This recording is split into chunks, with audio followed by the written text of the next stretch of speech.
So the first thing in using our faith is we need to know the word. So many people try to jump into their prayers and try to put a little bit of the word in there to make it sound holy. When I first went into the ministry, I was surrounded by people that also wanted to go into the ministry. And so they would come to me and they'd say, "Oh, so-and-so's really anointed. They're really anointed." And I used to say, "Wow, it took me a long time to realize what really anointed meant."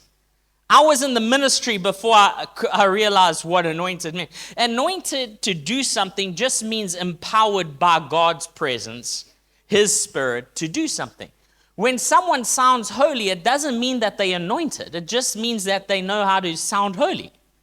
Oh, praise the Lord. That did nothing for anyone. I just said something in a different tone. So in the beginning, they'd come to me and, "Have you heard so-and-so pray? Man, they anointed. They can pray like crazy. You should just hear them pray."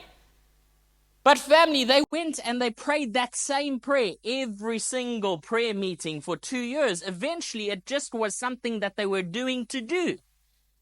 They weren't doing it as a conversation to God. They were just doing it to say it because that's what they had been taught. A relationship with Jesus is real.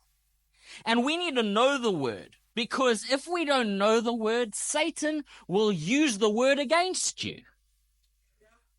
Have you ever driven on a Friday and like on a Sunday after church? So Friday afternoon and Sunday after church. Drive to the robots around Umhlanga or Durban and see how many people are there with their hands out. And it's amazing because every time they get to me, I have to say a little prayer because it looks like they're on their absolute last. When I was living in Hillcrest, this person was shaking. But then every time I came up to them, they were shaking with hunger. Then I'd leave and I'd go around the block and they'd be fine. Family, when Jesus was led into the mountain to be tempted, the devil came at Jesus with the word. He came at the word. "Why don't you just jump off this place? Because you know what? God won't allow your foot to touch the stone." And Jesus said, "Do not tempt the Lord your God."